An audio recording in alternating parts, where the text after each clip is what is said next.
کشمیر سے سٹارٹ کرتے ہیں جی، کیونکہ 200 دن ہو گئے، بہت طویل عرصہ ہے کہ ایک 8 ملین پاپولیشن کو انہوں نے بند کر کے رکھا ہوا ہے۔ ویسے دیکھیں تو 20-25 کروڑ مسلمانوں کو انہوں نے سٹیزن شپ امینڈمنٹ ایکٹ کے تحت ظالمانہ رویہ ان کے ساتھ غیر انسانی سلوک کر رہے ہیں۔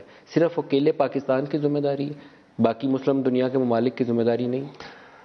میں سمجھتا ہوں صرف پاکستان کی ذمہ داری نہ ہے، نہ ہونی چاہیے۔ یہ ایک بین الاقوامی تنازع تسلیم کیا جاتا ہے، اور ابھی کوئی ابہام تھا تو وہ دور ہو گیا۔ اقوام متحدہ کے سیکرٹری جنرل نے اسی دفتر میں کہہ دیا آ کے کہ ہماری نظر میں یہ تنازع ہے، اور ہماری نظر میں جو سلامتی کونسل کی قراردادیں ہیں ان کی اتنی ہی اہمیت ہے جتنی کل ہوا کرتی تھی، تو کوئی تبدیلی نہیں آئی۔ اب سوال یہ ہے کہ دنیا خاموش کیوں ہے؟ میں سمجھتا ہوں کہ ایک نئی تبدیلی میں دیکھ رہا ہوں۔ حکومتیں مصلحتاً یقیناً خاموش ہیں اور ان کے مفادات ہیں، کمرشل انٹرسٹ ہیں، مارکیٹ ہے، ریجنل الائنمنٹس ہیں، لیکن جو ایک حوصلہ افزا چیز ہے وہ یہ ہے کہ 3 طبقے ہیں جو پہلے سے زیادہ مؤثر انداز میں بات کر رہے ہیں۔ پہلا ہے پارلیمنٹیرینز، اور وہ منتخب نمائندے ہیں اور پالیسی میکرز ہیں اور اوپینین میکرز ہیں، اور الٹیمیٹلی جب وہ ٹھان لیں تو حکومتوں کو زیر کر لیتے ہیں۔ آج میرے ساتھ جو all parties parliamentary group on Kashmir ہے ہاؤس آف کامنز کا، ان کے 8 ممبرز آف پارلیمنٹ، جس میں Labour Party, Conservative, Liberal Democrat, سب کی نمائندگی تھی، موجود تھے۔ اور آج برطانیہ کے پارلیمنٹیرینز نے اس مسئلے کو زندہ اور اس کو پھر اجاگر کیا ہے۔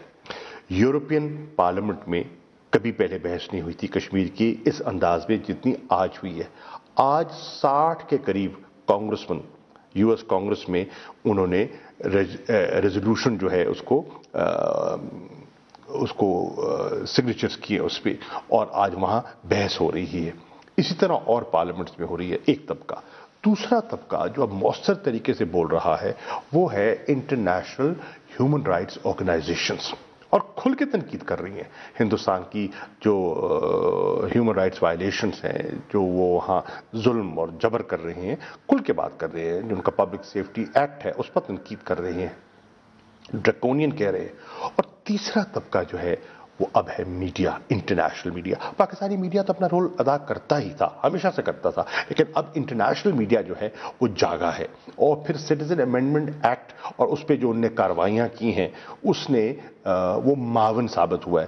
کشمیر کی صورتحال تو آپ کے سامنے ہے، جسے آپ نے کہا کہ 200 دن ہو گئے، تو یہ جو 3 نئے جزء شامل ہوئے ہیں پاکستان کے ساتھ، کشمیری تو تھے ہی، کشمیر میں بھی تبدیلی آئی ہے۔ کشمیری تبدیلی یہ آئی ہے کہ وہ کشمیری جو پہلے مرکزی حکومت کے ہم نوا ہوا کرتے تھے آج لا تعلق ہو گئے ہیں۔